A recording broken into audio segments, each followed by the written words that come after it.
Hello students, कैसे हैं आप लोग? ठीक ठाक।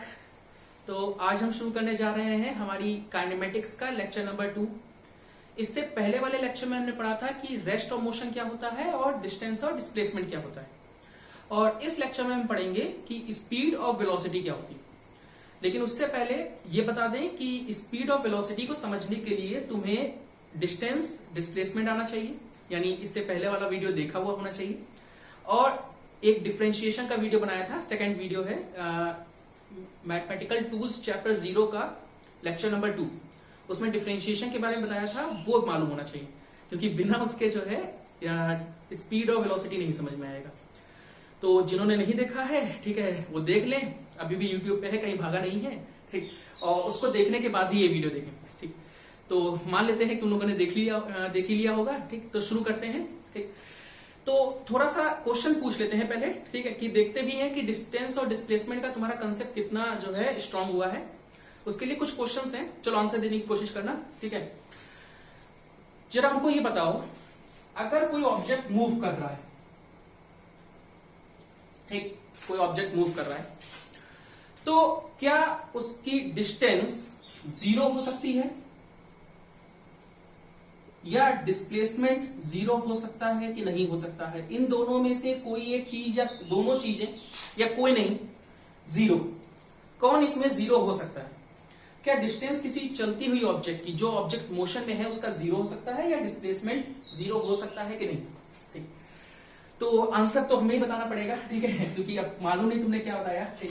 तुम लोग मोबाइल के अंदर हो, ठीक, हाँ मोबाइल के अंदर है, सॉरी। चलो, तो डिस्प्लेसमेंट एक्चुअली में किसी मूविंग ऑब्जेक्ट का 0 हो सकता है। कैसे 0 हो सकता है? देखो समझो, अगर कोई ऑब्जेक्ट चल के आ रही है, अब डिस्प्लेसमेंट हम मान लेते हैं, तुमको मालूम है, ठीक है ना, डिस्टेंस और डिस्प्लेसमेंट क्या होता है ये मालूम है, ठीक है। ये मानते हुए चलो करते हैं, कोई ऑब्जेक्ट चल के आ रहा है खूब लंबे से, आके वहीं पे रुक गया, रुका नहीं, सॉरी, चलो रुका नहीं, मूव कर रहे हैं ना, तो चल के आ रहा है और आते आते आते आते जैसे यहां पे पहुंचा, इस समय इसका डिस्प्लेसमेंट कितना है? 0। रुका नहीं, ठीक है, चल रहा है, कोई दिक्कत नहीं, मगर जैसे ही वो यहां पे जस्ट पहुंचा, इस समय इसका डिस्प्लेसमेंट कितना हो गया? टोटल 0। अभी भी मोशन में है, मगर इसका डिस्प्लेसमेंट कितना हो गया? 0। तो डिस्प्लेसमेंट तो 0 हो सकता है, मगर डिस्टेंस 0 नहीं हो सकती ना। डिस्टेंस तो एक्चुअल लेंथ ऑफ पाथ होती है, और कोई ऑब्जेक्ट मूव कर रहा है तो कर रहा है मतलब वो चल चुका है थोड़ा बहुत ना, तो इसका मतलब क्या है कि डिस्टेंस कभी भी 0 नहीं होगी, मगर डिस्प्लेसमेंट 0 हो सकता है, ठीक है। ऐसे ही एक क्वेश्चन और पूछते हैं, डिस्टेंस और डिस्प्लेसमेंट में से निगेटिव कौन हो सकता है? तो यार निगेटिव भी बहुत सिंपल सी चीज है कि निगेटिव वही होगा जो वेक्टर होगा, ठीक है, डायरेक्शन है ना। निगेटिव का मतलब क्या? डिस्टेंस निगेटिव का मतलब क्या कि अपोजिट डायरेक्शन ना। तो कोई डिस्टेंस निगेटिव तभी हो सकती है जब उसमें डायरेक्शन हो, और जिस डिस्टेंस में डायरेक्शन होती है उसे हम डिस्प्लेसमेंट कहते हैं ना। तो डिस्प्लेसमेंट निगेटिव हो सकता है, मगर डिस्टेंस कभी निगेटिव नहीं हो सकती, ठीक है। एक एग्जांपल देख लेते हैं, जैसे एक नंबर लाइन है, ये 0 है, कोई ऑब्जेक्ट इधर गया 5 मीटर, ठीक, तो इसका डिस्टेंस भी 5 मीटर है, डिस्प्लेसमेंट भी 5 मीटर है, मगर जब वो इधर जाएगा तो डिस्टेंस तो 5 मीटर है, मगर डिस्प्लेसमेंट इसका -5 मीटर होगा। क्यों? क्योंकि अपोजिट डायरेक्शन में जा रहा है ना। इस तरफ मान लो पॉजिटिव मान लिया हमने, कहीं भी मान सकते हैं पॉजिटिव, ज्यादातर हम लोग इधर ही पॉजिटिव मानते हैं, इसलिए इधर पॉजिटिव माना है। एक्चुअली में तुम इधर भी पॉजिटिव मान सकते हो। तो अगर हमने ये पॉजिटिव माना तो ये फिर निगेटिव हो जाएगा, और निगेटिव हो जाएगा इसका मतलब यहाँ पे डिस्प्लेसमेंट कितना है? -5 मीटर। तो डिस्प्लेसमेंट निगेटिव हो सकता है, मगर डिस्टेंस कभी भी निगेटिव नहीं होगी। यहां भी डिस्टेंस कितनी रहेगी? 5 मीटर ही रहेगी, -5 मीटर नहीं होगी, ठीक है। अच्छा, एक और पूछते हैं, डिस्टेंस और डिस्प्लेसमेंट में बड़ा कौन होगा? ठीक है, डिस्टेंस बड़ी होगी कि डिस्प्लेसमेंट बड़ा होगा? तो बहुत आसान है ये तो, है ना, ठीक है ना, कि हमेशा डिस्टेंस ही बड़ी होगी, ठीक, क्योंकि भाई सीधी सी बात है कि चलो ये रब करते हैं, समझाते हैं। ये पॉइंट, एक ऑब्जेक्ट, एक बॉडी है कोई, ऐसे ऐसे अमीबा शेप में गई, ठीक है ना, यहां से यहां गई, और उसने जो है ट्रेवल ये रास्ता किया, ठीक, तो उसकी डिस्टेंस तो ये है टोटल पाथ, और उसका डिस्प्लेसमेंट कितना है? ये है। अब तुम बता सकते हो ये स्ट्रेट लाइन बड़ी है कि ये कर्व पाथ बड़ा है, बहुत आराम से, है ना। तो डिस्टेंस बड़ी होती है, डिस्प्लेसमेंट छोटा होता है। मगर क्वेश्चन हमारा ये नहीं है, ठीक है। क्वेश्चन एक्चुअली में हमारा ये है कि क्या डिस्टेंस और डिस्प्लेसमेंट कभी भी बराबर हो सकते हैं, इक्वल हो सकते हैं, ये बताओ, ठीक है। तो इसका आंसर ये है कि कोई भी क्वेश्चन पूछा करे तो वीडियो पॉज कर लिया करो, ठीक ना, और कॉपी पेन लेके बैठना भाई, ठीक है, बिना कॉपी पेन लिखने बैठना, ठीक। चलो शुरू करते हैं आंसर इसका। तो क्वेश्चन क्या था, भूल गए, अरे बहुत जल्दी भूल गए। ये था कि जो है क्या डिस्टेंस और डिस्प्लेसमेंट आपस में इक्वल हो सकते हैं। तो हाँ, एक केस ऐसा है जिसमें डिस्टेंस और डिस्प्लेसमेंट आपस में इक्वल हो सकते हैं। देखते हैं वो केस क्या है, ठीक? Case case case case case case चलो तो देखते हैं वो। मान लो एक ऑब्जेक्ट स्ट्रेट लाइन में चल रहा हो, एक स्ट्रेट लाइन में चल रहा हो। देखो समझो, ऐसे देखो, डिस्टेंस और डिस्प्लेसमेंट बराबर होते क्यों नहीं? ये इनिशियल पोजीशन, ये फाइनल पोजीशन, ठीक है ना, ये डिस्प्लेसमेंट है। अगर ऑब्जेक्ट भाई इधर उधर जा रहा है तो सीधी सी बात है डिस्टेंस बड़ी हो जाएगी। मगर अगर ऑब्जेक्ट उसी रास्ते जाए जो रास्ते डिस्प्लेसमेंट है, तो क्या होगा? डिस्टेंस और डिस्प्लेसमेंट बराबर हो सकते हैं कि नहीं हो सकते? तो यही चीज है कि डिस्टेंस और डिस्प्लेसमेंट तब बराबर हो सकते हैं जब एक ऑब्जेक्ट एक स्ट्रेट पाथ में जा रहा हो, पहली चीज, ठीक है ना, ध्यान रखना। सिर्फ स्ट्रेट पाथ नहीं कह सकते, लोग ज्यादातर इसका आधा आंसर बताते हैं। जब उनसे पूछते हैं कि भैया बताओ, हमने पढ़ाया था कि डिस्टेंस और डिस्प्लेसमेंट कब बराबर होते हैं, तो वो आधा ही बताते हैं कि जब कोई ऑब्जेक्ट स्ट्रेट पाथ में चल रहा हो। ऐसा नहीं, स्ट्रेट पाथ में तो चलना ही चलना है। एक कंडीशन और है, वो ये है कि एक ही डायरेक्शन में भी चलना चाहिए, डायरेक्शन चेंज नहीं करनी चाहिए। जैसे एग्जांपल समझो कि यहां जा रहा था एक ऑब्जेक्ट, ठीक है, फिर ये वापस आ गया, चल तो अभी भी स्ट्रेट पाथ में रहा है। क्यों भाई? पाथ तो वही स्ट्रेट है, मगर इसने अपनी डायरेक्शन चेंज कर ली। डायरेक्शन चेंज करने से क्या अब डिस्टेंस और डिस्प्लेसमेंट बराबर रहा? ठीक है, देख लेते हैं। ये 0 है, ये मान लो 5 मीटर है, यहां से यहां तक की डिस्टेंस 5 मीटर है, और ये मान लिया हमने 3 मीटर है। जरा देख सकते हैं, ये 5 मीटर है, ये 3 मीटर है। अब जरा बताओ, एक पाथ पे तो चल रहा है, एक स्ट्रेट लाइन में तो चल रहा है, ठीक है ना, स्ट्रेट लाइन में ही चल रहा था, मगर डिस्टेंस इसकी कवर्ड कितनी है? 5 + 3 8 मीटर।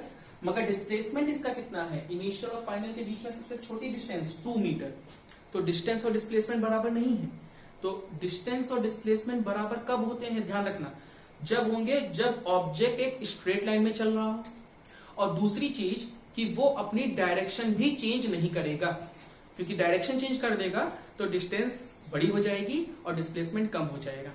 ठीक है, चल आगे बढ़ते हैं, ठीक है ना, बात समझ में आई? ठीक, डिस्टेंस और डिस्प्लेसमेंट का थोड़ा सा कंसेप्ट समझ में आया, ठीक है। ठीक है भाई, अब समझते हैं स्पीड क्या होती है और वेलोसिटी क्या होती है। देखो,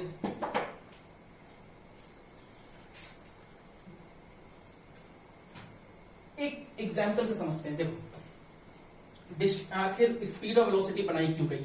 मालूम तो है ही क्या होता है यार, थोड़ा सा इसको समझो, कंसेप्ट को समझो, ठीक है। क्योंकि स्पीड और वेलोसिटी से क्वेश्चंस लगाएंगे तो थोड़े से टफ हो जाते हैं, या ग्राफ जब समझाएंगे तो समझ में नहीं आता है ज्यादा अच्छे से कुछ लोगों को, ठीक। तो उसके लिए बहुत जरूरी है स्पीड और वेलोसिटी का कंसेप्ट समझो, ठीक है। देखो क्या है वो कंसेप्ट, क्या है। जैसे सपोज दैट कि 2 लोग हैं और हमें पता करना है कि कौन तेज भागता है, ठीक? कौन तेज भाग सकता है, कैसे पता करेंगे? ये सोचो, ठीक? कहेंगे तुम जाओ भाई, तुम जाओ, दोनों लोग भागो, ठीक। 1 साल बाद मिलना या इसको 1 साल दे दिया, इसको 2 साल दे दिया, कौन ज्यादा चलेगा इससे पता लगेगा क्या? क्या डिस्टेंस और डिस्प्लेसमेंट से पता लगेगा? ठीक नहीं, डिस्टेंस और डिस्प्लेसमेंट से, या डिस्टेंस से एक, चलो मान के चलते हैं, डिस्टेंस लेके चलते हैं। क्या डिस्टेंस से हम ये बता सकते हैं कि कौन तेज चल रहा है? नहीं बता सकते। क्यों? ये मान लो पूरी दुनिया घूम के आ गया, ठीक है, और ये जो है 2 किलोमीटर आगे जाके थक गया और बैठ गया, तो क्या कह सकते इसने डिस्टेंस ज्यादा कवर की है, इसने डिस्टेंस कम कवर की है, तो क्या ये ज्यादा तेज चल रहा है? ऐसा कोई जरूरी है? नहीं। ठीक, कौन तेज चल रहा है इसके लिए हमें क्या करना है कि दोनों को बराबर टाइम देते हैं, ठीक। दोनों को हमने बराबर टाइम दिया, कहा दोनों लोग को हमने मान लो 1 घंटा दिया, ठीक है, और 1 घंटे में कहा जाओ दौड़ के आओ, जो ज्यादा डिस्टेंस ट्रेवल करके आएगा उसी की स्पीड क्या होगी, ज्यादा हो जाएगी, या वही तेज भाग रहा है। तो बात समझो, ठीक है, कि स्पीड का हमने इन्वेंशन या स्पीड का यूज कहां से आया। स्पीड का यूज इसलिए आया कि हमें यह बताना था कि कौन ऑब्जेक्ट तेज चलता है, ठीक, कौन ऑब्जेक्ट धीरे चल रहा है, कौन ऑब्जेक्ट तेज कितना फास्ट मूव कर रहा है। इस चीज की जानकारी के लिए हमने क्या किया, ये हमें डिस्टेंस से नहीं पता लग सकता, किससे पता लगेगा, स्पीड। यानी स्पीड या वेलोसिटी हमको यह बताएगा कि कोई ऑब्जेक्ट कितना तेज चल रहा है, मगर उसके लिए ध्यान रखना टाइम दोनों को क्या देना है, बराबर देना पड़ेगा। किसको बराबर, जो दो ऑब्जेक्ट्स के बीच में हम कंपेयर कर रहे हैं कि कौन तेज चल रहा है, इन दोनों को टाइम क्या करना पड़ेगा, इक्वल देना पड़ेगा। अगर एक को ज्यादा दे दिया तो वो हो सकता है ज्यादा दूर चला जाए, ठीक है, और इसकी स्पीड कम हो, ठीक, या धीरे धीरे चल रहा हो मगर टाइम हमने इतना दे दिया कि पूरी दुनिया घूम आए, ठीक है, इसको हमने टाइम कम दिया। तो ऐसे नहीं ना कर सकते। तो अगर हमें पता करना है कि कौन तेज चल रहा है कौन धीरे चल रहा है, तो दोनों को टाइम बराबर देना है। कितना टाइम दिया जाए, तो जब बराबर टाइम देना ही है तो 1 यूनिट दिया जाए, सबसे बढ़िया, सिंपल, सबसे सिंपल रहेगा ना। 1 यूनिट, 1 यूनिट माने टाइम की यूनिट क्या होती है, आवर, सेकेंड्स, मिनट्स। तो 1 सेकेंड, ठीक है ना, ऐसा यूनिट तो सेकेंड्स ही है, तो सेकेंड्स हम ले लेते हैं। 1 सेकेंड में कोई ऑब्जेक्ट कितना चलता है वो हम कहते हैं स्पीड, ठीक ना। 1 सेकेंड में कोई ऑब्जेक्ट कितनी डिस्टेंस कवर करता है, इसे हम बोलते हैं स्पीड। और वेलोसिटी समझ सकते हो क्या होता होगा, 1 सेकेंड में कोई ऑब्जेक्ट कितना डिस्प्लेसमेंट कवर करता है, इसे हम कहते हैं वेलोसिटी। तो स्पीड का मतलब समझ में आया। स्पीड का मतलब है कि इन अ यूनिट टाइम या इन अ 1 सेकेंड, ठीक, how much distance a body covers. अब जितनी ज्यादा डिस्टेंस कवर करेगी उतना तेज वो चल रही। दोनों को 1 सेकेंड दिया, इन दोनों को हमने 1 सेकेंड दिया, ठीक है, इससे कहा भागो, इससे कहा भागो, ठीक, दोनों दौड़ते गए, ठीक है, और 1 सेकेंड के बाद ये पहुंच गया 50 मीटर, बहुत ज्यादा हो गया, ये तो उसेन बोल्ट को भी हरा देगा, चलो 8 मीटर, और ये गया 6 मीटर। तो अब बताओ तेज कौन चल रहा होगा, ठीक है, तेज कौन चल रहा होगा भाई, ये ए है, ये बी है। तो स्पीड जो है या फास्टनेस जो है वो किसकी ज्यादा है, ए की ज्यादा है, ठीक। कैसे पता लगाया, 1 सेकेंड के डिस्प्लेसमेंट से या डिस्टेंस से पता लगाया। इसी को हम कहते हैं स्पीड या वेलोसिटी। चलो, तो अब डिफिनीशन तो यार सबको मालूम होती है स्पीड और वेलोसिटी की, ठीक है, कि स्पीड की डिफिनीशन क्या है, time rate of change of distance is called speed। Time rate of change of मतलब कोई चीज टाइम के हिसाब से कितना चेंज हो रही है, पर यूनिट टाइम कोई चीज कितना चेंज हो रही है उसे कहते हैं time rate of change of. बहुत अच्छे समझ लो इस लाइन का मतलब, इतने लाइन का मतलब, बहुत अच्छे समझ लो कि ये फ्रेज का मतलब क्या है। Time rate of change of का मतलब होता है कि कोई चीज per unit time, time rate है ना, तो पर यूनिट टाइम कितना चेंज हो रही है, इसे हम कहते हैं time rate of change of. तो 1 सेकेंड में या 1 यूनिट टाइम में डिस्टेंस कितनी कवर होती है उसे हम बोलते हैं स्पीड। समझते हैं, देखो सपोज दैट एक ऑब्जेक्ट ने 8 सेकेंड में 24 मीटर चला, ठीक। तो जरा देखो इसका time rate of change of distance क्या आया, 24 मीटर चला है 8 सेकेंड में, तो 1 यूनिट टाइम मतलब 1 सेकेंड में कितना चलेगा। तो 8 सेकेंड में 24 चला है तो 1 सेकेंड में कितना चलेगा, 24/8 चलेगा कि नहीं चलेगा, यानी कितना आ गया 3। तो इसकी स्पीड 1 सेकेंड में जो डिस्टेंस कवर करते हैं उसको स्पीड कहते हैं, हमने बताया था अभी। तो 1 सेकेंड में कितनी डिस्टेंस कवर की, 3 मीटर, तो 3 मीटर इसकी क्या हो गई, स्पीड हो गई, ठीक है। 3, अभी तो 3 ही रखते हैं, मीटर बाद में, वो तो इतना मालूम है यार, मीटर पर सेकेंड होगा, चलो लिख लेते हैं, इसकी मीटर इसकी सेकेंड। तो 1 सेकेंड में कितनी डिस्टेंस चली है, 3 मीटर, तो 3 मीटर पर सेकेंड इसकी क्या है, स्पीड हो गई। बात क्लियर हुई। तो स्पीड का फॉर्मूला भी समझ में आ गया, total distance upon total time taken, ठीक है। हटाओ जल्दी से इसको, ठीक है, ये सब कुछ मालूम है। स्केलर क्वांटिटी होती है ये भी मालूम है। यूनिट हमने बता ही दी, मीटर पर सेकेंड, MKS यानी SI यूनिट। और डायमेंशन इसकी क्या होगी, डायमेंशन अभी नहीं बताया ना कभी, चलो डायमेंशन देखते हैं।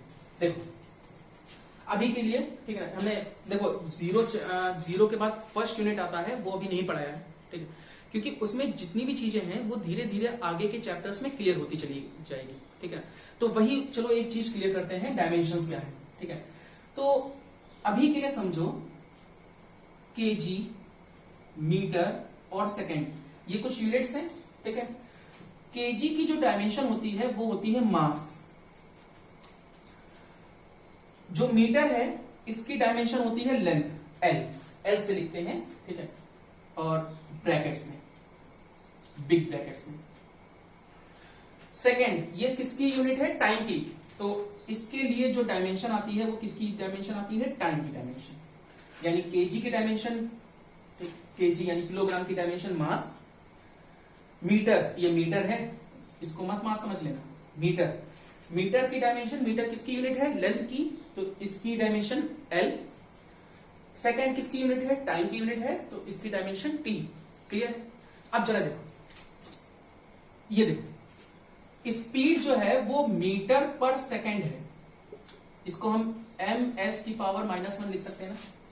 मीटर क्या है, लेंथ है, लेंथ की पावर कितनी है, मीटर की पावर कितनी है, 1, तो इसकी यूनिट आएगी, किसकी यूनिट, स्पीड की डायमेंशन, सॉरी स्पीड की डायमेंशन आएगी, मीटर की डायमेंशन l, सेकेंड की डायमेंशन t, तो टाइम के लिए डायमेंशन क्या हो गई, t, कितनी पावर है, -1।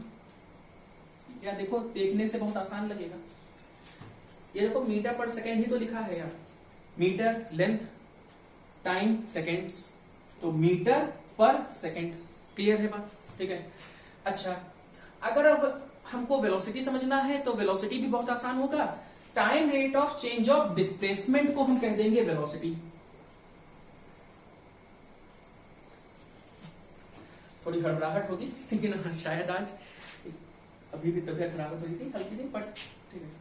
ना समझ में आए कुछ तो बता देना, बस इतना कह दें कि अगर हो सकता है कुछ समझ में ना आए आज, ठीक है, थोड़ी बहुत चीजें, तो जरा कमेंट सेक्शन में 2 दिन के अंदर बता देना, ठीक है। बाद में बताते हो तो जो है थोड़ा सा देखना मुश्किल हो जाता है, तो 2 दिन के अंदर अगर कोई भी चीज प्रॉब्लम है, ठीक, तो इसको बता देना, ठीक है, हम कमेंट सेक्शन में ही तुमको एक्सप्लेन कर देंगे। हो सकता है कुछ चीजें समझ में ना आए, ठीक है, तो थोड़ा सा ट्राई करना, ठीक है। चलो, time rate of change of displacement, देखो time rate of change of displacement को हम क्या कहेंगे, वेलोसिटी, इज कॉल्ड वेलोसिटी। ये बात समझ में आई, ठीक, इतना चेंज करना है यार, डिस्प्लेसमेंट ही होगा। Time rate of change of समझ में आ गया, ठीक, जितना 1 सेकेंड में डिस्प्लेसमेंट ऑब्जेक्ट करता है उसे हम कहते हैं वेलोसिटी, ठीक। इसको एक एग्जांपल से पहले समझते हैं और खत्म कर देते हैं, ज्यादा देर इसको हमें समझाना नहीं है, ठीक। जो मेन बात थी वो हमने समझा दी कि क्या होता है, ठीक है, स्पीड होती क्या चीज है, 1 सेकेंड की डिस्टेंस होती है, बस इतना ध्यान रखना, ठीक ना, ये कंसेप्ट है मेन, ठीक। फॉर्मूला तो सबको याद होता है, ठीक है, एक फॉर्मूला तो सबको याद होता है, और डिफिनेशन भी कहीं ना कहीं से रट लेते ही हो, ठीक है ना। टाइम रेट ऑफ, थोड़ा सा ध्यान रखना, time rate of change of का क्या मतलब होता है, बस इतना और ध्यान रखना, बाकी सब चीज हो जाएगी, ठीक है। चलो जल्दी से एक बार जल्दी से देख लेते हैं, क्या बता रहे थे, हाँ, time rate of change of displacement. देखो ये ए है, ये बी है पॉइंट, ठीक है। मान लो ये एक ऑब्जेक्ट ऐसे गया, फिर ऐसे गया, फिर ऐसे गया, ये 3 मीटर है, ये 8 मीटर है, ये 3 मीटर है, 8 मतलब, ठीक, सही, और ये पूरी मिला के, अरे ये तो 8 मीटर हो जाएगी, चलो कोई बात नहीं, 8 मीटर ही मान लेते हैं, ठीक है। ये डिस्टेंस 8 मीटर है, मगर ऑब्जेक्ट गया है यहां से यहां, फिर यहां चला गया, ठीक। अब हमें पता करना है कि इसका वेलोसिटी क्या है, तो जरा ध्यान देना, ऑब्जेक्ट गया इस रास्ते से है, मगर उसने डिस्प्लेसमेंट कितना कवर किया है, डिस्प्लेसमेंट उसने कवर किया है 8 मीटर, और मान लो यहां से यहां तक पहुंचने में उसको लग गए 4 सेकेंड्स, मान लो यहां से इस रास्ते जाने में उसको लग गए 4 सेकेंड्स, ठीक।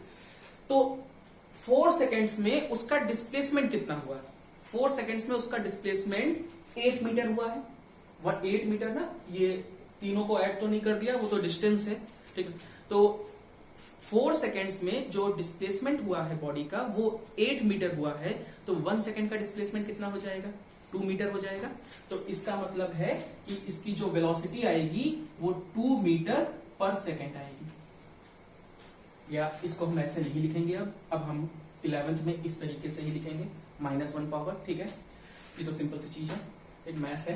ठीक, तो बात समझे, ठीक है, कि rate of change of displacement यानी 1 सेकेंड में ऑब्जेक्ट अपनी ओरिजिनल पोजीशन से कितना डिस्प्लेस कर जाती है, कितना अपनी ओरिजिनल पोजीशन से खिसक जाती है, इसे हम कहते हैं वेलोसिटी। 1 सेकेंड में या 1 यूनिट टाइम, वो 1 आवर भी हो सकता है, ऐसा कोई जरूरी नहीं कि हमेशा 1 सेकेंड ही लें, मगर सेकेंड ऐसा यूनिट होती है, इस वजह से हम हमेशा क्या लेते हैं? 1 सेकेंड लेते हैं, कोई जरूरी नहीं 1 आवर भी ले सकते हैं, तो हम 1 सेकेंड ही लेंगे। ठीक है, एक चीज लेंगे। ठीक है, तो 1 सेकेंड में कोई ऑब्जेक्ट अपनी ओरिजिनल पोजीशन से कितना खिसक गया, ठीक है ना, जिस तरफ वो जा रहा है उस तरफ कितना खिसक गया, उसे हम कहते हैं वेलोसिटी। ठीक है, और 1 सेकेंड में वो कितना डिस्टेंस कवर किया, उसे हम कहते हैं स्पीड। कंसेप्ट क्लियर हुआ? ठीक है, डिफिनीशन याद हुई? ठीक, इसकी भी यूनिट क्या हो जाएगी? मीटर पर सेकेंड। ठीक है, और इसकी डायमेंशंस, वेलोसिटी की डायमेंशन क्या हो जाएगी? वो हो जाएगी m0, m की पावर 0 भी बोल सकते हैं, चलो कोई बात नहीं, अभी के लिए इतना समझते हैं। इसकी डायमेंशन क्या होगी? LT-1। वैसे मास की पावर 0 है, तो हम अगर MLT तीनों में लिखना चाहें तो MLT-1 लिख सकते हैं। m की पावर 0, L, T की पावर -1 लिख सकते हैं। ठीक है, तो वेलोसिटी की डायमेंशंस और स्पीड की डायमेंशंस क्या होती है? ये हो गई। ठीक है, डायमेंशनल फॉर्मूला, सॉरी, ठीक है, डायमेंशंस नहीं, डायमेंशनल फॉर्मूला क्या हो गया? ठीक है, वेलोसिटी का डायमेंशनल फॉर्मूला m की पावर 0, L की पावर 1, T की पावर -1, और यही डायमेंशनल फॉर्मूला जो होता है वो किसका होता है? स्पीड का। ठीक है, अच्छा, अपनी मेन बात पे आते हैं थोड़ा सा। ठीक है, अच्छा, एक चीज और बता देते हैं कि वेक्टर क्वांटिटी होती है डिस्प्लेसमेंट हमारी। ठीक है, यानी कि डिस्प्लेसमेंट जो भी है ये हमारी वेक्टर क्वांटिटी है, तो इसके संग मैग्नीट्यूड के संग या सॉरी डिस्प्लेसमेंट तो हो गया। ठीक है, वेलोसिटी जो है एक्चुअली में, ठीक है, वेलोसिटी हमारी जो है वो एक वेक्टर क्वांटिटी है। ठीक, दिमाग काम करना लगता बंद करके। ठीक, तो वेलोसिटी एक वेक्टर क्वांटिटी है, तो इसका मतलब है कि वेलोसिटी में डायरेक्शन भी होगी। ठीक है, बिल्कुल होगी, और डायरेक्शन अगर उसमें होगी तो हम वेलोसिटी जब भी लिखेंगे तो इस तरीके से नहीं लिखेंगे। ठीक है ना, कि 2 मीटर पर सेकेंड बस लिख दिया और वेलोसिटी हो गई, नहीं, हम इसमें डायरेक्शन भी लिखेंगे। देखा जाए तो यहां से यहां गया है।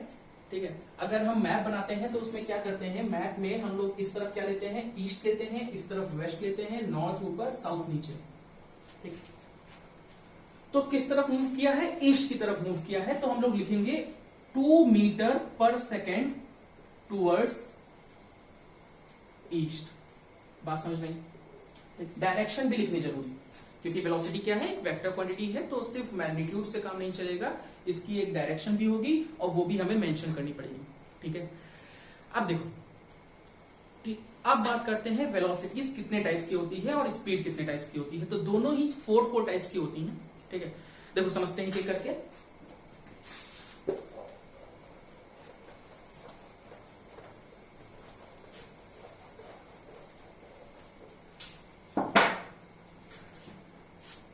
पहली होती है यूनिफॉर्म, स्पीड भी और वेलोसिटी भी।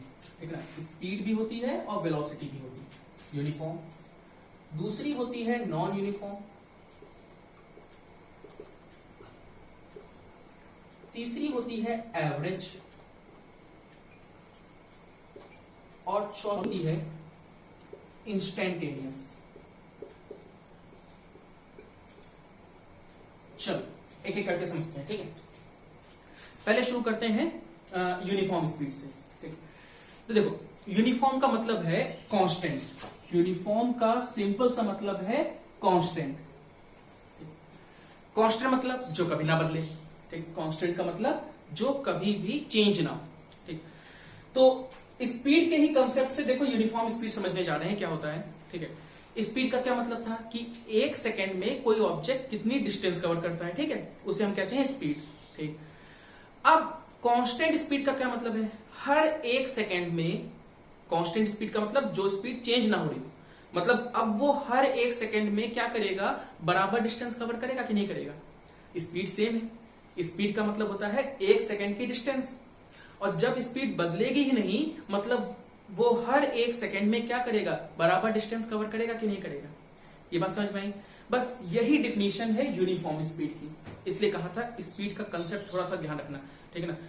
स्पीड का मतलब होता है 1 सेकेंड की डिस्टेंस, तो यूनिफॉर्म स्पीड का मतलब ऐसी स्पीड जिसमें ऑब्जेक्ट इक्वल डिस्टेंस कवर करे equal intervals of time, equal intervals of time में इक्वल डिस्टेंस कवर करता है, ऐसी स्पीड को हम कहते हैं यूनिफॉर्म स्पीड। मतलब जैसे सपोज दैट 2 सेकेंड में कोई ऑब्जेक्ट 10 मीटर गया है तो अगले 2 सेकेंड में भी वो कितना जाएगा, 10 मीटर ही जाएगा।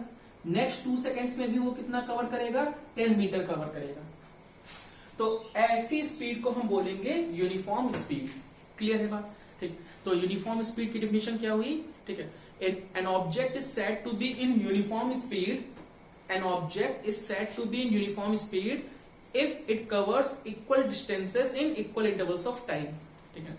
चाहे हम टाइम इंटरवल को कितना भी छोटा कर दें, ठीक है, कितना भी छोटा कर दें, 2 सेकेंड, 1 सेकेंड, आधा सेकेंड, हर टाइम इंटरवल में वो अगर टाइम इंटरवल्स बराबर हैं तो डिस्टेंस भी वो क्या करेगा, बराबर कवर करेगा, ठीक है। अच्छा, तो यूनिफॉर्म स्पीड की बात समझ में आई। अब यूनिफॉर्म वेलोसिटी क्या होगी, तो इसी से समझ लो यार, ठीक है, कि यूनिफॉर्म वेलोसिटी मतलब ऐसी वेलोसिटी जो कांस्टेंट हो। इसका मतलब क्या है कि इक्वल टाइम में इक्वल डिस्प्लेसमेंट जब हो, इक्वल टाइम्स में इक्वल डिस्प्लेसमेंट जब होंगे तो ऐसी वेलोसिटी को हम क्या कहेंगे, यूनिफॉर्म वेलोसिटी। इसकी डिफिनेशन क्या हो जाएगी, an object is said to be in uniform velocity if it covers equal displacement in equal intervals of time, ठीक है। ये बात क्लियर हुई। ऐसे मोशन को हम कहते हैं यूनिफॉर्म मोशन। मतलब जब कोई ऑब्जेक्ट यूनिफॉर्म स्पीड या यूनिफॉर्म वेलोसिटी से चल रहा होता है, यूनिफॉर्म वेलोसिटी से चल रहा होता है एक्चुअली में, ठीक है, तो उस मोशन को हम कहते हैं यूनिफॉर्म मोशन। यानी यूनिफॉर्म मोशन जब ऑब्जेक्ट में होगा तो वो इक्वल टाइम में क्या करेगा, इक्वल डिस्टेंस कवर करेगा। ये बात समझ में आई, ठीक है। नॉन यूनिफॉर्म मोशन देखो क्या होता है, नॉन यूनिफॉर्म मोशन इसका उल्टा हो जाएगा, ठीक है ना, यानी स्पीड चेंज हो सकती है। इसका मतलब क्या है कि इक्वल डिस्टेंस में ऑब्जेक्ट इक्वल टाइम में इक्वल डिस्टेंस नहीं कवर करेगा। सॉरी, फिर से एक बार, नॉन यूनिफॉर्म स्पीड का मतलब हुआ कि ऑब्जेक्ट इक्वल टाइम इंटरवल्स में इक्वल डिस्टेंस कवर नहीं करेगा। तो इसको इंग्लिश में क्या बोलेंगे कि an object is said to be in non uniform speed, या an object is said to have non uniform speed if it does covers unequal distances, if it covers unequal distances in equal intervals of time। बात clear है, ठीक है। Non uniform velocity देखो क्या होता है, ठीक है। नॉन यूनिफॉर्म वेलोसिटी भी इसी तरीके से, an object is said to have non uniform velocity, या an object is said to be moving with non uniform velocity if it covers unequal displacement in equal intervals of time. बात समझ में। एक तरीका और है, equal displacement equal intervals of time में चल के भी नॉन यूनिफॉर्म मोशन हो सकता है अगर डायरेक्शन चेंज हो जाए, ठीक है। अगर डायरेक्शन चेंज हो जाएगी, लगातार डिस्प्लेसमेंट इतना ही कवर कर रहा है, जैसे 4 मीटर कवर किया 1 सेकेंड में, अगले 1 सेकेंड में 4 मीटर फिर कवर किया, मगर इस डायरेक्शन में, तो डायरेक्शन चेंज करके भी यूनिफॉर्म मोशन को हम नॉन यूनिफॉर्म बना सकते हैं। हर सेकेंड में 4 मीटर चल रहा है तो यूनिफॉर्म मोशन स्पीड के टर्म्स में तो है, स्पीड इसकी यूनिफॉर्म है, मगर इसका जो वेलोसिटी है वो यूनिफॉर्म नहीं है क्योंकि डायरेक्शन चेंज हो गई ना, ठीक है। अब देखो ऐसे समझ सकते हैं, ठीक, पहले 1 सेकेंड में वेलोसिटी कितनी थी, 4 मीटर पर सेकेंड, अगले 1 सेकेंड में वेलोसिटी कितनी है, 4 मीटर पर सेकेंड, मगर टोटल 2 सेकेंड में वेलोसिटी कितनी है, वो 4 मीटर पर सेकेंड नहीं है। कैसे, अब टोटल डिस्प्लेसमेंट तो 2 सेकेंड में कितना हुआ ना, क्या ये 8 होगा, या पाइथागोरस थ्योरम से मालूम है ये 4 है, ये 4 है, तो ये कितनी होती है, 4√2 होती है ना। तो 4√2 उसको लगे 2 सेकेंड में, 2 सेकेंड में उसने कितनी डिस्प्लेसमेंट कवर किया है, 4√2, तो इसका वेलोसिटी कितना आएगा, 4√2/2। क्यों है, ये बात समझ में आई।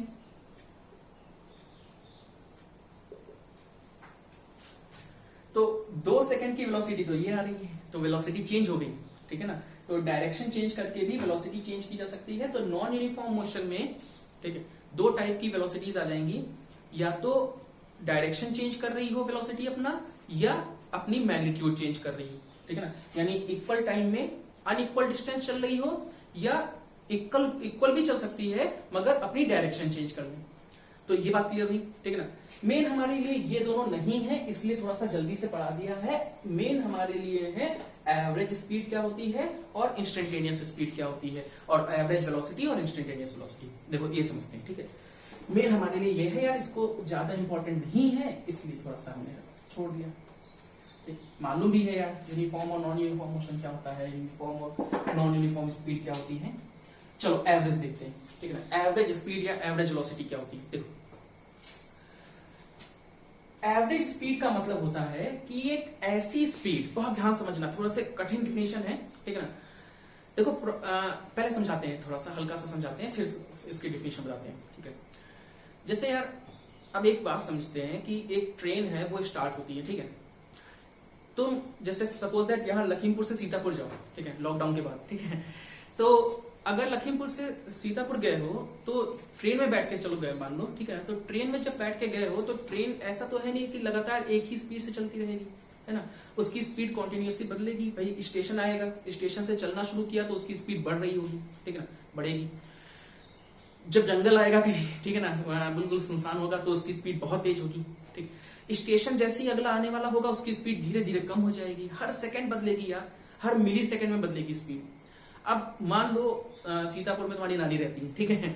तो उन्होंने पूछा, ठीक है ना, ये तुम्हारा नाम लिया कि भैया तुम्हारा नाम ABC जो भी है, ठीक है, कि ए बताओ कि तुम्हारी स्पीड, तुम किस स्पीड से आए हो, ठीक है। तो यार तुम क्या करोगे, एक एक सेकंड की स्पीड बताओगे कि नानी देखो पहले 0 सेकंड में मेरी स्पीड 0 थी, फिर 1 सेकंड बाद मेरी स्पीड 1 मीटर पर सेकंड हो गई, फिर 2 सेकंड बाद 1.5 मीटर पर सेकंड हो गई। ऐसे तो नहीं कहेंगे ना, ठीक है ना। हम लोग क्या करेंगे, फिर एक एवरेज निकालेंगे, एक मीन निकालेंगे, ठीक है ना। तो यहाँ पे, ठीक है ना, इस केस में देख सकते हो हम स्पीड अगर हम बताना चाहते हैं अपनी कि मेरी कितनी स्पीड है तो एक एक सेकंड की नहीं बता सकते ना, ठीक। यहाँ पे हम कंसेप्ट लगाते हैं एवरेज स्पीड का, ठीक है ना। तो एवरेज स्पीड देखो क्या कंसेप्ट हमने बनाया है, हमने ये कंसेप्ट बनाया है कि एवरेज स्पीड उस स्पीड को कहते हैं, उस कॉन्टिन्यूअस या कांस्टेंट स्पीड को कहते हैं जिस स्पीड से, बहुत ध्यान समझना क्योंकि थोड़ी सी डिफिनेशन टफ है, ठीक है ना, बट समझ में आ गई अगर तो बहुत अच्छे से कंसेप्ट समझ में आ जाएगा एवरेज स्पीड का, ठीक है। एवरेज स्पीड उस स्पीड को हम मानते हैं जिस स्पीड से लगातार ऑब्जेक्ट, एक ही स्पीड ना, ठीक, कांस्टेंट स्पीड है ये एवरेज स्पीड, जिस स्पीड से लगातार ऑब्जेक्ट चलता रहे कितने टाइम तक, ठीक है ना, जितने टाइम तक वो अलग अलग स्पीड से चला था। मतलब जैसे यहां से सीतापुर तुम गए, ठीक है, तुम्हारी स्पीड हर सेकंड अलग अलग थी, कितना टाइम लगाया तुमने, 1 घंटा मान लो लगाया, ठीक है। अब वही 1 घंटा, ठीक है, किस स्पीड से ट्रेन लगातार चलती कि वो 1 घंटे बाद सीतापुर पहुंच जाती, ठीक है, उससे हम कहते हैं एवरेज स्पीड। फिर से समझना, ठीक है, फिर से समझाते हैं एक बार और, ठीक है, बहुत ध्यान समझना, ठीक है। एवरेज स्पीड उस, देखो टाइम इंटरवल समझ में आ गया ना बात, कि टाइम इंटरवल में क्या लेना है, वही टाइम इंटरवल लेना है, टाइम उतना ही होना चाहिए जितने टाइम में वो अलग अलग स्पीड से चल रही थी, ठीक है। डिस्टेंस भी उतनी ही है जितनी, जब वो अलग अलग स्पीड से जितनी डिस्टेंस उसने कवर की है उतनी ही स्पीड हमें, उतनी ही डिस्टेंस हमें लेनी है, ठीक है। डिस्टेंस भी वही है, टाइम भी वही है, मगर स्पीड हमने चेंज कर दी। क्या किया, अलग अलग स्पीड से कोई ऑब्जेक्ट एक जगह से दूसरी जगह जा रहा था, मान लो d डिस्टेंस कवर कर रहा था, मान लो यहां से यहां तक की डिस्टेंस उसकी क्या है, d है, और इसमें टाइम कितना लग रहा है, t मान लिया, ठीक है। तो यहां से यहां तक d डिस्टेंस कवर करने में उसको t टाइम लगा, मगर वो अलग अलग स्पीड से कवर कर रहा था, ठीक है। तो एवरेज स्पीड उस स्पीड को कहेंगे जिस स्पीड से अगर लगातार वो t सेकंड तक चलता रहता, t टाइम तक चलता रहता, तो वो यहां से यहां पे पहुंच जाता, यानी वो उतनी ही डिस्टेंस कवर करता जितनी डिस्टेंस कवर की है, ठीक है। d डिस्टेंस कवर की है t टाइम में अलग अलग स्पीड से, मगर एक ऐसी स्पीड जिस स्पीड से वो लगातार चलता रहता तब भी उतनी डिस्टेंस कवर करता जितनी उसने अलग अलग स्पीड से की है। तो ऐसी स्पीड को हम कहते हैं एवरेज स्पीड, ठीक। देखो एक एग्जांपल से थोड़ा सा एक और एग्जांपल से समझते हैं। देखो मान लो, ठीक है, कि वो यहां से यहां तक, ठीक है, 10 मीटर है, ये 2 मीटर पर सेकंड की स्पीड से गया, 2 मीटर पर सेकंड, ठीक है, यहां से यहां तक 10 मीटर डिस्टेंस, ये 2 मीटर पर सेकंड की स्पीड से गया है। तो इसमें टाइम कितना लगेगा, 5 सेकंड्स लगेंगे, 5 सेकंड्स लगेंगे, ठीक है। अच्छा, फिर ये मान लो डिस्टेंस है 12 मीटर,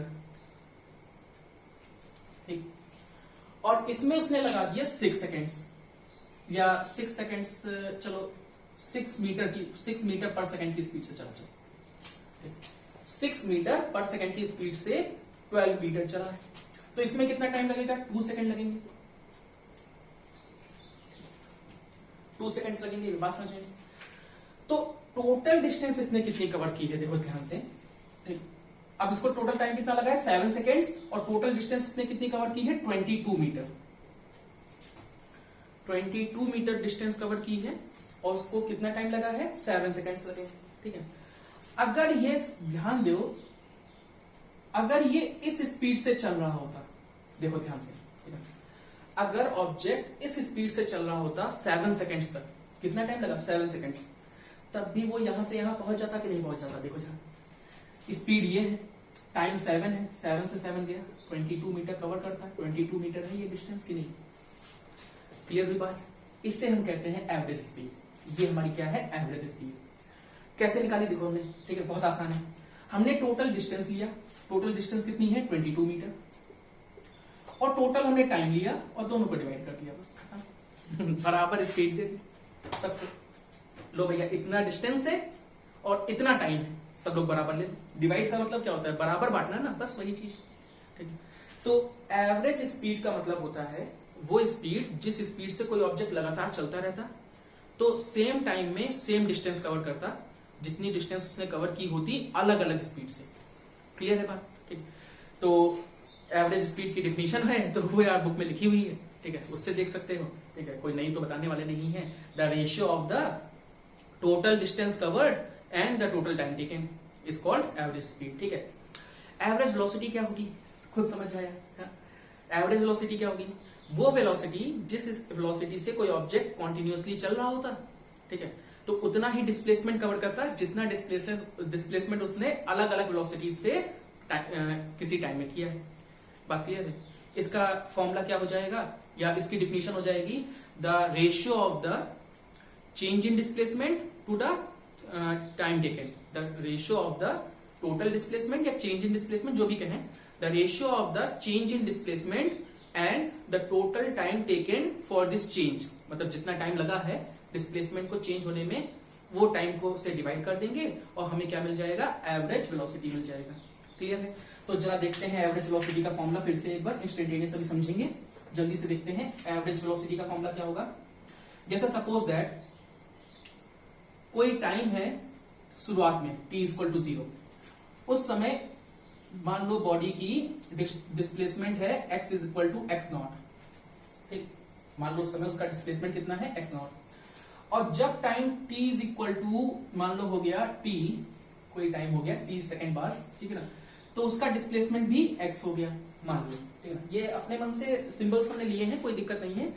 शुरुआत में डिस्प्लेसमेंट x नॉट था, कुछ टाइम के बाद t टाइम के बाद उसका डिस्प्लेसमेंट कितना हो गया? x। तो टोटल डिस्प्लेसमेंट उसने कितना कवर किया? देखो भाई, x माइनस x नॉट किया ना, हमने अभी बताया। एवरेज वेलोसिटी का फॉर्मूला क्या होगा? एवरेज वेलोसिटी का फॉर्मूला होगा total displacement upon total time. तो टोटल डिस्प्लेसमेंट कितना है? x minus x not. क्यों भाई? टोटल डिस्प्लेसमेंट x नॉट तो पहले चल चुका था ना, ठीक है, ये देख सकते हैं डायग्राम से, अगर ना क्लियर हो रहा हो तो। ये ओरिजिन है, यहां पे टाइम 0 था, डिस्प्लेसमेंट कितना है? x not. यहां टाइम 0 है, ठीक है ना, ये ओरिजिन है जहां से हमें सारी चीजें मेजर करनी है, और यहां पे हमारा टाइम 0 है।